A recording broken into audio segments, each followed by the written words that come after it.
cuán importante es lo que vimos la semana pasada en Colosenses capítulo 3, versículos 12 al 14, ¿no? Donde dice, por lo tanto, como escogidos de Dios, santos y amados, revístanse de entrañable misericordia, de benignidad, de humildad, de mansedumbre y de paciencia. Sean mutuamente tolerantes. Si alguno tiene una queja contra otro, perdónense de la misma manera que Cristo los perdonó. Y sobre todo, revístanse de amor, que es el vínculo perfecto. Que en el corazón de ustedes gobierne la paz de Cristo, a la cual fueron llamados en un solo cuerpo. Y sean agradecidos. La palabra de Cristo habite ricamente en ustedes. Instrúyanse, exhórtense unos a otros con toda sabiduría. Canten al Señor salmos, himnos y cánticos espirituales con gratitud de corazón, y todo lo que hagan, ya sea de palabra o de hecho, háganlo en el nombre del Señor Jesús, dando gracias a Dios, el Padre, por medio de Él. Esa es parte de lo que estamos estudiando, aprendiendo, cuando estamos contestando las dos preguntas. La primera pregunta, la pregunta principal, ¿qué es una iglesia?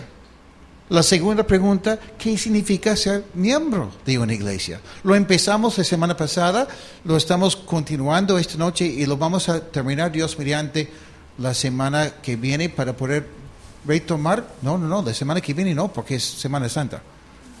O sea, en 2 semanas vamos a terminarlo y en 3 semanas retomaremos, Dios mediante, el libro de Isaías. El versículo clave cuando hablamos de la iglesia es el versículo que cita o que habla Cristo. Es la primera vez que vemos la palabra iglesia en la Biblia, está en Mateo capítulo 16, lo vimos la semana pasada, el versículo 18, y dice, yo te digo que tú eres Pedro, y sobre esta roca edificaré mi iglesia, y las puertas del Hades no podrán vencerla. Importante para Cristo es su iglesia.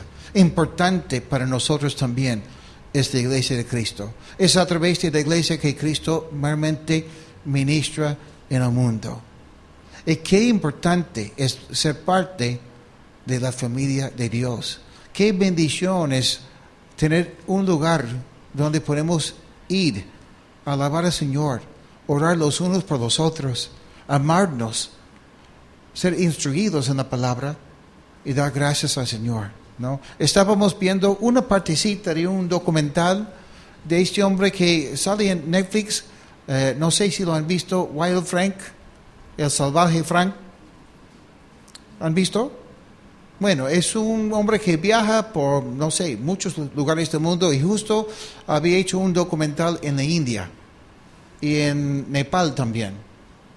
Y ver cómo viven esas personas. Pastor Bill, que va a estar aquí en unas semanas, él ha viajado muchas veces a la India. Y cuando tú escuchas de cómo viven la gente, esas personas de la India, y comparamos su cultura que históricamente no ha tenido mucha influencia cristiana, y compararlo como vivimos nosotros con la influencia cristiana, siendo buena o mala, por lo menos hay una influencia cristiana aquí en este país, ¿no? Y qué diferente. La gente ahí en la India, por ejemplo, se muere de hambre y las vacas comiendo y corriendo en las calles, porque en que creen en la reencarnación, para ellos está prohibido por completo matar una vaca. Es mejor para ellos que una persona se muera de hambre en vez de comer una vaca. Porque ellos piensan que la vaca quizás ha sido su abuelo que falleció, su bisabuelo, o algo así, ¿no? Y suena para nosotros gracioso, pero qué triste y qué impresionante es ver la oscuridad espiritual en la cual viven ellos. Y Cristo vino para cambiar esas cosas, para darnos la perspectiva correcta, la vida nueva y poder vivir en koinonia. Bueno, la iglesia cristiana fue establecida por Cristo. Él ama a su iglesia. Lo hemos visto la semana pasada, ¿no? Existe la iglesia universal y existe también la iglesia local. Desde el inicio, los cristianos bíblicos han entendido y practicado ciertas cosas referente a la iglesia también. Han entendido que la iglesia no es un edificio, no es un evento, no es una reunión, sino que somos la iglesia. ¿Amén? Somos la iglesia. Muy bien. Pero hemos aprendido la semana pasada de que no todos los que dicen ser iglesia son iglesias. Si no aman a Cristo, si no entienden, si no enseñan que Cristo es Dios, no es una iglesia bíblica. Justo hoy día estábamos en una boda y ¿cómo es, no? Una persona nos comenta, nos dice, bueno, yo soy católica, nos dice, pero yo tengo familiares que son evangélicos, son testigos de Jehová. No, bueno, no discutimos ni lo mencionamos, pero no es así, ¿no?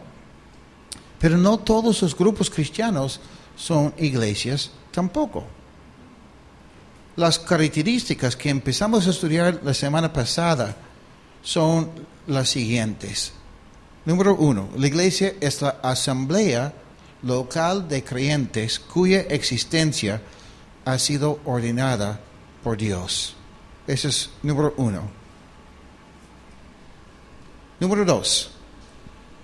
Existe un compromiso entre ellos de vivir sometidos, o sea, los cristianos de vivir sometidos a Cristo y a los demás. Número 3, se reúnen con frecuencia. Número 4, enseñan y estudian la Biblia. ¿Ya? Número 5, celebran la Santa Cena y bautizan a los nuevos. Justo esta semana vamos a hacer las dos cosas. El jueves, bautizo, y el viernes, celebra la Santa Cena. Número 6, disciplinan a los miembros. Número 7, establecen una estructura de liderazgo. Y número 8, oran y ofrendan juntos. Vamos a volver al primer punto para tocar unos temas, algo acerca de ese punto que no hemos tocado la semana pasada, para reforzar también nuestra comprensión de ese primer punto. La iglesia es la asamblea local de creyentes cuya existencia ha sido ordenada por Dios. Repito algo esencial que les dije la semana pasada. La única, en griego la palabra única quiere decir única, en castellano también, ¿no? La única cosa que Cristo está edificando en este mundo es su iglesia. Es su iglesia, es la única cosa. Entonces, según lo que hemos visto, espero que entendamos cada semana un poco más de lo que vemos en la Biblia acerca de su iglesia y que podamos vivir conforme a la palabra de Dios cuando se trata de nuestro entendimiento y nuestra participación en la iglesia cristiana y en esta iglesia local.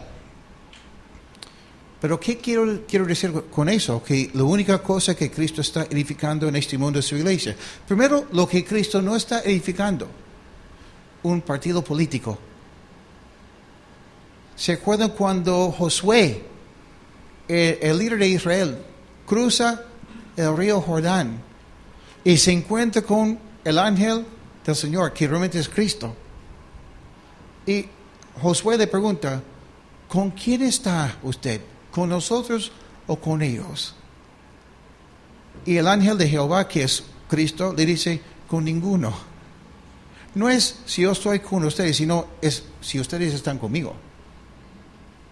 Y felizmente que Cristo no está edificando un partido, un grupo político, porque ya hemos visto lo que pasa con la política, ¿lo cierto? No edifica ni siquiera obras sociales de grupos cristianos que no buscan glorificar su nombre y edificar a su iglesia. Hay grupos cristianos o ministerios cristianos que me parece que no entienden bien el énfasis del Nuevo Testamento y lo que pone el Nuevo Testamento en lo que es la iglesia local, y hay otros que sí lo han entendido muy bien. ¿Qué significa entonces ser una iglesia ordenada por Dios? Ya lo hemos visto, Hechos 2:42. Hechos 2:42. Las 4 columnas de la iglesia cristiana, ¿cuáles son? Cemento, ladrillo, madera. La enseñanza de los apóstoles, o sea, la sana doctrina. Otra cosa, la oración. 3, partimiento del pan. ¿Y qué más? Compañerismo, o sea, la Santa Cena, compartir entre nosotros la oración y la enseñanza de los apóstoles. Dice aquí exactamente las cuales se mantenían fieles a las enseñanzas de los apóstoles en el mutuo compañerismo, en el partimiento del pan y en las oraciones. Esas son las 4 columnas. Y busquen, por favor, veo que algunos están escuchando nomás, busquen en sus Biblias, por favor, Efesios capítulo 4. Efesios capítulo 4, versículo 11. La página 839, si están usando la Biblia que vendemos o que prestamos aquí. La semana pasada hice una pregunta casi al final. Y la pregunta fue, cualquier grupo cristiano que se reúne, o cada vez que los cristianos se reúnen, ¿hay una iglesia ahí? Algunos contestaron que sí. No. Porque la iglesia establece un liderazgo conforme a la palabra de Dios. Dice aquí, Efesios 4, versículo 11, y él mismo constituyó a unos apóstoles, a otros profetas, a otros evangelistas, a otros pastores y maestros, a fin de perfeccionar a los santos para la obra del ministerio, para la edificación del cuerpo de Cristo. O sea, si hay una obra establecida por un grupo de cristianos y no siguen el liderazgo que Dios ha levantado, o no siguen primero la enseñanza de los apóstoles, si no hay evangelistas, o profetas que no tienen ellos ese respeto por la palabra de Dios y lo que Dios dice, si no hay pastores y maestros, puede ser un ministerio cristiano, pero no es una iglesia. ¿Ya? Tanto primero de Timoteo y Tito hablan de lo importante que es tener en la iglesia local a líderes calificados. Tito capítulo 1, versículo 5, dice lo siguiente: por esto te dejé, Tito, dice Pablo, en Creta, para que corrigieras lo deficiente y establecieras ancianos en cada ciudad, tal y como yo te mandé. Apóstoles. Honestamente, hoy en día hay muchos que dicen que son apóstoles. No. Los apóstoles son 12. Lo vemos porque Apocalipsis lo dice. Y otros pasajes bíblicos también. Pero cuando decimos apóstoles, ¿a qué se refiere? Primero, que seguimos su doctrina. Y ahora, pueden ser apóstoles como yo digo, no mayúsculas, sino minúsculas. ¿Por qué? Porque alguien tiene que ir a establecer obras. Una persona enviada por Dios. No como Pedro, Juan, etcétera, sino una persona que establece la obra. La palabra profética. Una persona que está proclamando la palabra del Señor. Evangelistas. Si no hay una persona que predica la palabra de Dios, ¿cómo ves que la gente va a conocer a Cristo? Necesitamos evangelistas, pero también necesitamos pastores y maestros para enseñarnos y para guiarnos, para cuidarnos en lo que es la palabra del Señor. Y por eso Pablo, cuando iba a tal ciudad y predicaba el Evangelio y empezaba a establecer la obra, muchas veces por la misma persecución tuvo que salir rápido, ¿no es cierto? Y cuando Pablo se había retirado de tal lugar, Pablo siempre enviaba a Timoteo, a Tito y en algunos casos a otros para que establecieran más la obra, para corregir lo que estaba mal y para levantar ancianos en la iglesia. Líderes establecidos por Dios. En Hechos capítulo 14, empezando con el versículo 21, vemos algo muy parecido. Entonces no es un solo pasaje de la Biblia que habla de esa importancia. Dice Hechos capítulo 14, después de anunciar el evangelio en aquella ciudad y de hacer muchos discípulos, los dos regresaron a Listra, a Iconio y a Antioquía. Y ahí infundían ánimo a los discípulos y los alentaban a mantener la fe. Les decían, para entrar en el reino de Dios nos es necesario pasar por muchas tribulaciones. También nombraron ancianos en cada iglesia y luego de orar y ayunar, los encomendaron al Señor en quien había creído. Vemos aquí dos cosas muy importantes, ¿no? Pablo, después de haber pasado tiempo predicando el evangelio, haciendo discípulos en varios lugares, ¿qué hace? Vuelve a Antioquía, porque Antioquía es la iglesia que le envió. Claro que bajo la influencia del Espíritu Santo, según Hechos. Entonces, hasta el apóstol Pablo estaba sometido a la iglesia. Y a su iglesia, la iglesia de Antioquía. Y volvía cada cierto tiempo y daba un reporte de lo que Dios había hecho en sus viajes. Segundo, vemos que él enfatiza aquí lo que es nombrar ancianos en cada iglesia. O sea, quizás puede haber un momento cuando una iglesia recién está empezando y no hay ancianos todavía porque todos son nuevos en la fe. Yo recuerdo que hace años atrás, éramos un grupo más o menos nuevo. Y éramos 15 personas. Y vino una persona de visita, me dice, Brian, usted es el pastor, ¿no? Sí. ¿Y cuántos ancianos hay en la iglesia? Bueno, hasta el momento yo soy el único. Éramos 15 personas y tenemos poco tiempo. Y me dice, eso no es una iglesia bíblica. Porque usted dice que es el único. No es la idea que voy a ser siempre el único. Es que recién estamos empezando. Pero Pablo siempre tenía bien claro lo importante que era levantar ancianos, líderes en la iglesia. Y corregir lo que estaba mal. Hermanos, hay cristianos muy buenos que están sirviendo al Señor en diferentes ministerios. Pero tengan cuidado de esas personas que no están sometidos a una iglesia, a un pastor. Tengan cuidado. No es bíblico. Hechos 20, versículo 28.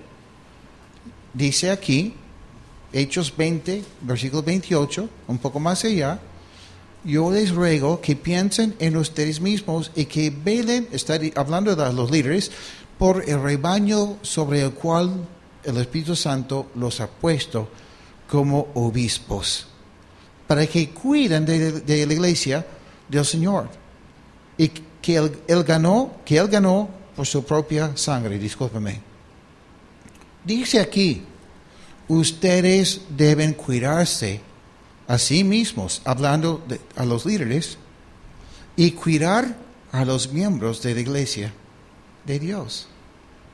Pablo les da a los ancianos esa responsabilidad de cuidar al rebaño, pastorear al rebaño de Dios. Pero es importante, creo yo, para nosotros saber qué es lo que debemos de esperar de los líderes de nuestra iglesia o cualquier iglesia. No voy a explicar eso en una forma profunda, porque pueden estudiarlo en su casa, leyendo primero de Timoteo y Tito. Ahí van a ver las instrucciones completas, ¿ya? Pero hay algo importante. Los líderes, los pastores, los ancianos rendirán cuentas al Señor por su ministerio. Y si realmente han cuidado, si han pastoreado el rebaño como Dios manda. Van a rendir cuentas si ellos han amado al Señor y si han amado a la iglesia también. Eso quiere decir que si tú estás sometido a Cristo, y si tú amas a Cristo, también vas a amar al liderazgo de tu iglesia, tu iglesia local. Porque si tú amas a los líderes, tu deseo es apoyarles y hacer lo mejor que puedan para la gloria de Dios. No pido que levanten la mano, pero ¿cuántos de ustedes oren por los líderes de nuestra iglesia? No levanten la mano. No, porque no quiero avergonzar a la mayoría que no lo hacen. ¿No? Pero cuán importante es ver que Dios ha puesto en la iglesia líderes por algo. La iglesia, como dijimos la semana pasada, no existe para satisfacer tus deseos de ser feliz, ni tus necesidades necesariamente. Esas son realmente consecuencias o frutos de lo que Dios hace en el cuerpo de Cristo.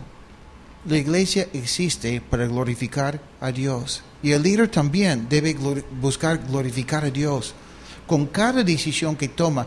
Cada decisión que toma la junta directiva de nuestra iglesia, siempre procuramos hacer lo que es mejor para la gloria de Dios y para las personas. Pero necesitamos sus oraciones de ustedes. Ser pastor, y es importante para ustedes entenderlo, aún si no son pastores, para saber qué esperar de los pastores o líderes, ¿no? Ser pastor significa, ¿qué? Cuidar. ¿Y cómo es que el pastor tiene que cuidar, o los líderes tienen que cuidar al rebaño?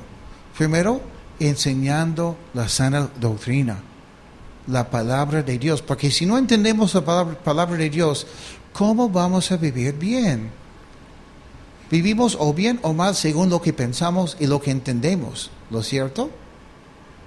Dice 2 de Timoteo capítulo 3, y yo lo voy a leer en la traducción lenguaje actual, porque yo creo que es más claro lo que dice este pasaje aquí.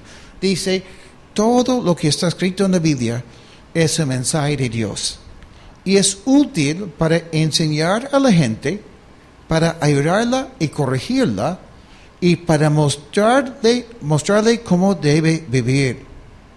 De ese modo, revístanse. Me perdí.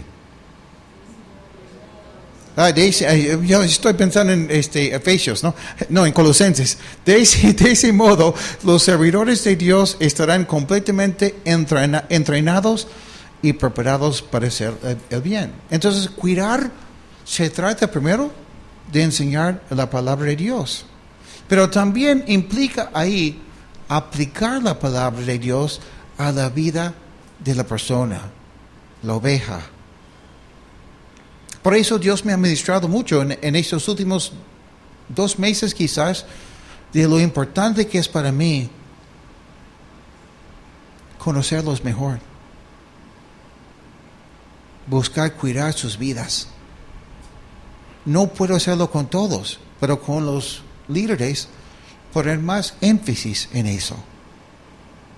Y ahora, si es así, que el pastor tiene que cuidar al rebaño, eso también significa algo para cada uno de ustedes.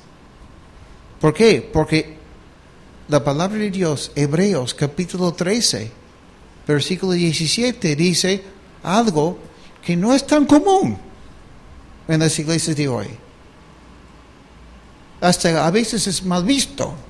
Y entiendo, porque muchos pastores lamentablemente han manipulado a las personas. Y nuestra intención al cuidarles a ustedes no es manipularles, sino enseñarles cómo vivir en la libertad que hay en Cristo.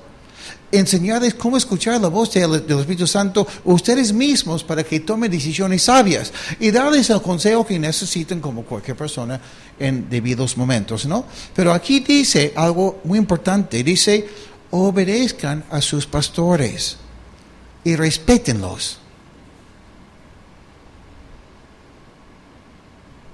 Así dice Dios. Yo no lo digo. Bueno, yo también.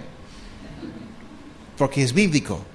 Obedezcan a sus pastores y respétenlos. Esos comentarios que a veces escucho que el pastor Brian ha dicho tal cosa y realmente yo estoy de acuerdo con él, pero en eso no le apoyo. Eso es una falta de obediencia, es una falta de respeto también. Y porque normalmente la persona ni siquiera me ha preguntado a mí y ni ha consultado por qué he tomado tal decisión. Forma su idea, saca su conclusión y empieza a hablar. Dice aquí, ellos cuidan de ustedes porque saben que tienen que rendir cuentas a Dios. Así ellos cuidarán de ustedes con alegría y sin quejarse. De lo contrario, no será provechoso para ustedes. Hagan mi vida más fácil, por favor. Ustedes quizás, muchos de ustedes me conocen. Yo no soy así.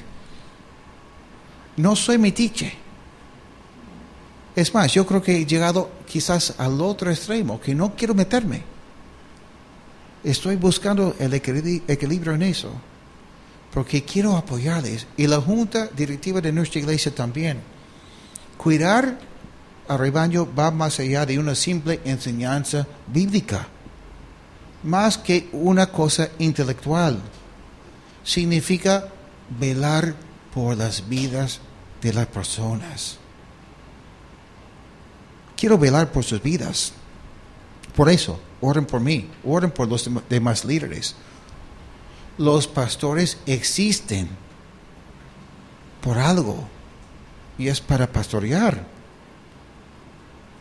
Aquí viene la parte que también corresponde a ustedes como ovejas del rebaño, no solamente obedecer y respetar, recordar que yo también soy oveja.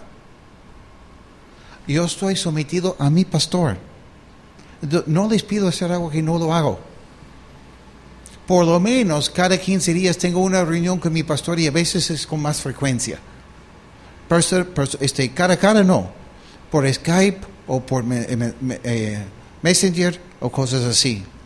Me reúno con él y con otros pastores también que ellos saben muy bien cómo estoy yo, qué es lo que está pasando con mi vida.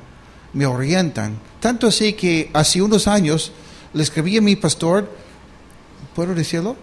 Creo que sí, ¿no? Betty estaba con la menopausia. Yo me sentía tan mal porque discutíamos mucho. Y presenté mi carta de renuncia a mi pastor. Eso fue, creo yo, un jueves. Le dije, pastor, me siento hipócrita. No puedo seguir así. No quiero seguir en la obra del Señor porque eso no está bien. Me respondió en 2 horas diciendo, el lunes estoy ahí. Y vino aquí, quizás algunos de ustedes se acuerdan que una vez fuimos mi pastor, Betty y yo a Canta, aquí a la sierra. ¿Y por qué? Porque mi pastor vela por mi vida. Soy transparente con él. Yo me someto a mi pastor. Entonces, no les pido a ustedes hacer algo que no hago yo. Mi pastor nos aconsejó y aquí estamos todavía. ¿Ya? No podemos pastorear al rebaño de coinonía, o quizás mejor si lo digo así, no te podemos pastorear, en primer lugar, si no estás. Eso tiene que ver con aquellos que vienen cuando no tienen nada más que hacer. Ay, no pude ir porque, bueno, estaba cansado. No, es importante estar. No podemos pastorearles si no están. No podemos pastorearles si no reciben el consejo que les damos o si no piden consejo tampoco. No podemos pastorearles si no nos respetan, si no confían en nosotros. No podemos pastorearles si su corazón está dividido. A ver, ¿en qué iglesia voy a estar? Voy a estar aquí. Mencionamos eso un poco la semana pasada, pero vale la pena repetirlo. Y no podemos pastorearles si ustedes no aman a su iglesia. Si ustedes todavía piensan que la iglesia es un lugar donde asisten, no es la idea. Tiene que amar a su iglesia. Algo más que tenemos que tener en cuenta. Y más o menos lo mencioné antes, pero quiero aclararlo un poco más, ¿ya? Si un grupo o un ministerio cristiano no entiende que debería contribuir a la edificación de la iglesia local, deberíamos preguntar si ese ministerio es válido bíblicamente o no. A veces hay personas que quieren hacer su grupo, su estudio bíblico por ahí y nunca enfatizan, nunca les dicen a las personas que deberían asistir a una iglesia local, sino quieren tener su grupo. Eso no es bíblico. Tengamos cuidado. A veces es algo inocente. Yo he visto ministerios en las universidades que predican el evangelio y terminando la universidad ningún chico termina en una iglesia porque nunca les dicen que deberían participar en una iglesia local. Quizás sí están haciendo algo bueno a predicar el evangelio, pero Cristo, escúcheme, Cristo no nos manda predicar el evangelio, sino a ser discípulos. Y ahora, si un ministerio no pertenece a una cierta iglesia, pero los líderes todos están participando en su iglesia local y entienden que la idea es glorificar a Cristo y apoyar a la gente, participar en una iglesia local, eso sí entendemos. Es cuestión de la visión, ¿no? Y muchas veces, me da pena decirlo, muchas veces hay personas que han tenido problemas en su iglesia. Y por tener problemas en su iglesia, ellos salen, empiezan su ministerio. No es así, hermanos. No seamos tan... ¿Cuál es la palabra? No quiero decir necios. No seamos tan inocentes, ¿ya? Entonces ya entendemos por qué la segunda descripción de una iglesia bíblica es que existe un compromiso entre los miembros de vivir sometidos a Cristo y a los demás. Pero someternos a los demás, ok, Brian, me dices que tengo que someterme a los líderes, eso entiendo, pero someternos a los demás, o sea, tengo que someterme a todos. En un cierto sentido, por supuesto que sí. Debemos de ser más como familia y menos como institución. En una institución benéfica, los voluntarios pueden ser amigos, cumplen con sus horarios o con la obra y ya. Pero cuando somos familia, eso nunca termina, ¿no?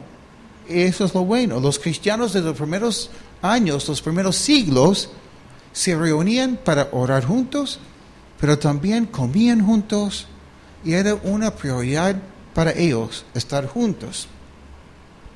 Pero más allá de comer juntos, aprendieron los unos y los otros y apoyaban a los miembros de la familia de Dios. A mí me da pena, honestamente, cuando escucho que tal hermano o tal hermana de nuestra iglesia se ha mudado. Y yo me quedo pensando, y a veces he preguntado, pero tenías que mover muebles y cosas así, ¿no? Claro que sí. ¿Y cómo hiciste? Bueno, tuve que contratar una empresa, pero ¿por qué no nos pediste apoyo? Por lo menos para apoyarte en algo. Ay, no, ¿cómo voy a pedir apoyo? ¿Cómo es que no vas a pedir apoyo? Somos hermanos.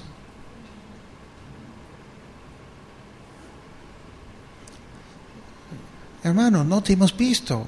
Ay, lo que pasa es que yo estaba tan mal económicamente que no tenía para mis pasajes. ¿Y nunca pediste apoyo? ¿Qué cristianismo estás practicando? Eso está mal. Cada año pasa lo mismo. Hacemos el paseo en Semana Santa y siempre anunciamos, si tú no tienes para pagar, no importa, vamos a confiar en Dios, no queremos que te quedes en casa porque no tienes. Y siempre pasando Semana Santa, alguien después me dice, escuché que lo pasaron bien lindo, qué bien, qué lindo, y tú no fuiste. No, es que no tenía la plata. ¿Qué? Casi le doy una cachetada con amor a la persona. Somos familia. Y siendo familia, no quiere decir que tú siempre tienes que ir a todos, pero cuando tú tienes el amor de Cristo en tu corazón y tú sabes que hay un hermano que quisiera ir al paseo y él lo tiene, con ganas tú vas a apoyarle con lo que tú tienes. Porque de eso se trata, ser parte de la familia de Dios. Otra cosa, cuando hay problemas en tu familia, ¿tú dejas de ser miembro de esa familia? No. A mí me da pena cuando a veces hay personas que dicen, ya no voy a asistir a comunidad porque las personas me han ofendido. Así. ¿Qué pasa con los pasajes que dicen, perdónense los unos a los otros? Porque de hecho, si tú vas a otra iglesia, porque aquí en comunidad te han ofendido, no va a pasar mucho tiempo, en esa otra iglesia te van a ofender peor. No porque seamos mejores, sino porque Dios está tratando contigo. ¿No? Por eso te manda esa persona a propósito que tú tienes que perdonarles y cada vez te ofende más para que tú te des cuenta de algo que tienes que aprender a perdonar. Como mencionamos la semana pasada, también felicitar a los demás, exhortar, pasar tiempo en familia. La Santa Cena en el tiempo de la iglesia primitiva no era un pedacito de pan y una copita. Era un evento de horas. Comían, a tanto así que Pablo tuvo que corregir a los corintios porque terminaban borrachos. No terminaban borrachos por una copita así.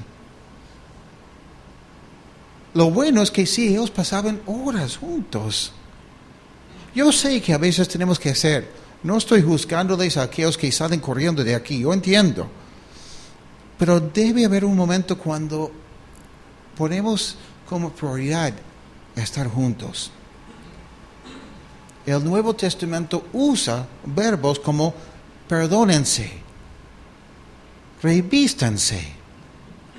Me gusta esa palabra, revístanse, ¿no? Yo no sé si les pasa a ustedes hombres, pero yo siendo casado, no tanto mi esposa, sino mis hijas a veces, estoy alistándome y mis hijas me dicen, papá, ¿vas a usar esta camisa con ese pantalón? Eso no te queda bien. O, papá, esta camisa sí te queda muy bien. O, papá, ¿por qué usas tus medias así? Pero ese es un tío. Tío soy. ¿No? Pero qué lindo ver que mis hijas se preocupan por la apariencia de su papá. Entonces, en un buen sentido, en la familia de Cristo, hablando de cosas espirituales, no de ropa, obvio, espero que sea obvio, ¿no? A veces es tan importante decirle a un hermano, su comportamiento, no, eso no va, pues. Eso lo que estás haciendo está mal. Hasta la Biblia enseña, Pablo enseña, por ejemplo, que las ancianas piadosas deberían enseñar a las jovencitas cómo ser mujeres piadosas. Eso implica también enseñarles cómo deben de portarse, vestirse, cosas así. Y lamentablemente hoy en día hay muchos jóvenes en el mundo que parece que sus mamás nunca les han enseñado. A veces camino por acá, por la Richie, y veo no solo cómo están vestidas esas chicas, sino la forma que están sentadas, y pienso, esa chica pobrecita no tiene mamá. Eso, en la iglesia tenemos que ver que las jovencitas pueden ser instruidas por las que tienen tiempo en la fe, ¿no? Muy bien, ya estoy demorando mucho con ese tema. Pablo describe a la familia de Cristo como un cuerpo, donde cada miembro cumple con su rol, con su función, y cada uno tiene su don también. Entre miembros de la familia, ellos cuidan a sus hijos. Así es una familia, ¿no? Y cada uno tiene su rol. El hijo es hijo, el papá es papá, la mamá es mamá. El hijo mayor es mayor. La hermana mayor es también la hermana mayor o menor, etcétera, ¿no? Aquí en nuestra iglesia, por ejemplo, es importante cuidar a nuestros hijos, a los chicos. No sé, ustedes saben que hay una gran necesidad en la escuela dominical. Necesitamos profesores y profesoras que pueden amar a esos chicos, apoyarles en su crecimiento espiritual. Ellos necesitan a un tío espiritual, una tía espiritual. Mis primeros recuerdos de una iglesia es que yo asistía a la escuela dominical siendo chiquito así, y había una tía que nos enseñaba. No recuerdo nada de su enseñanza, pero yo recuerdo que era bien amorosa. Y me dejó con una buena impresión de la iglesia, ¿no? Bueno, los dones del Espíritu Santo. Cada miembro tiene su rol. Sería bueno estudiar los dones del Espíritu Santo y pedir al Señor que les dé unos dones. Vuelvo a repetir. Cristo ama a su iglesia. ¿Tú la amas también? Si la amas, ese amor es reflejado en tu vida. Amar a Cristo y amar a la iglesia significa que vas a querer estar donde. Número 3, enseñan y estudian la Biblia. Ya lo hemos visto, ¿no? Si amas a Cristo, te gusta estar en el lugar donde la gente también lo ama. Y te gusta estar en el lugar donde Dios te ha puesto. El buen pastor quiere llevarte a los pastos verdes y las aguas tranquilas que encontramos en la enseñanza de la palabra. Dice Salmo 133. Qué bueno es y qué agradable que los hermanos conviven en armonía. Es como el buen perfume que resbala por la cabeza de Aarón y llega hasta su barba y hasta el borde de sus vestiduras. Es como el rocío del monte Hermón que cae sobre los montes de Sión. Ahí el Señor ha decretado para su pueblo bendición y vida para siempre. Hay bendición cuando vivimos como hermanos en armonía. Lo contrario también es cierto, que el Espíritu Santo no se queda en una iglesia donde no hay amor. No se siente cómodo el Espíritu Santo en un lugar que se llama iglesia donde no hay amor. Los primeros cristianos estudiaban la Biblia con la intención de aprender cómo vivir y cómo comportarse.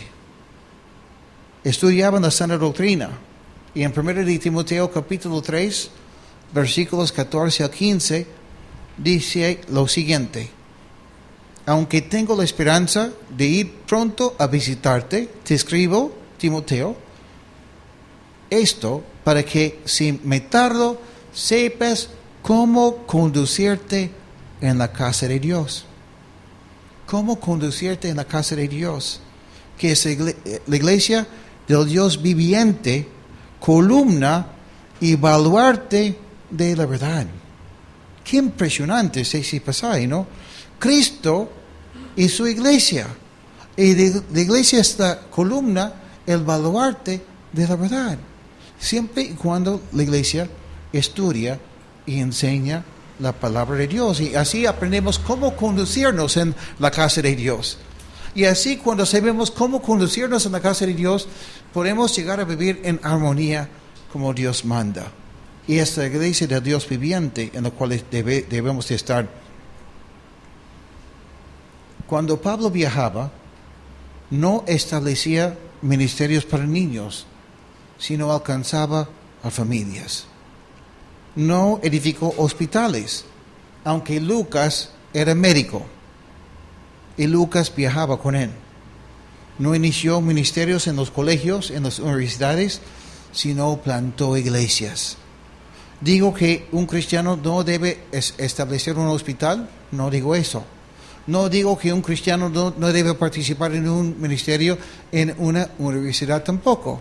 No digo que un cristiano no debe alcanzar a los niños para Cristo. Lo que digo es que tenemos que tener bien claro que cada ministerio, cada cosa que hacemos es para la edificación de la iglesia. Las iglesias bíblicas celebran la Santa Cena y bautizan a los nuevos. Ese es el punto 5. Casi terminamos. ¿Ya? Son iglesias, como dijimos la semana pasada, cristocéntricas. En la Santa Cena recordamos que Cristo es el centro. Recordamos del Evangelio. Recordamos que podemos ser perdonados. Recordamos que ganó Cristo la victoria y que viene otra vez. La Santa Cena. ¿Cuántas veces estás mal, estás quizás luchando con unas tentaciones y vienes el viernes aquí, celebramos la Santa Cena y Dios te renueva, te hace recordar cuánto te ama y después recuerdas que Él viene pronto? Hay que ponerme, hay que poner las pilas, mejor dicho, sí, ¿no? Con el bautismo en agua recordamos que somos nuevas criaturas, el que el pasado queda atrás. Celebramos lo que Dios hace en la vida del creyente. Amén. Qué lindo. Esta semana van a tener la oportunidad de participar estar presente en un bautismo. La mayoría de ustedes, por lo menos, algunos no van a poder, entendemos. Y el viernes en la Santa Cena. ¿No? ¿Cuán importante? Son las dos cosas que Dios manda a su iglesia celebrar como cuerpo de Cristo. Muy bien, pónganse de pie y vamos a orar. Y después vamos a conversar de unas cuantas cosas en grupos pequeños. La enseñanza continúa. El Espíritu Santo sigue ministrándonos cuando estamos en los grupos pequeños. ¿Ok? Señor, pedimos para que podamos en ese tiempo seguir estudiando, seguir aprendiendo y conocernos cada vez un poco más y aprender poco a poco a amarnos.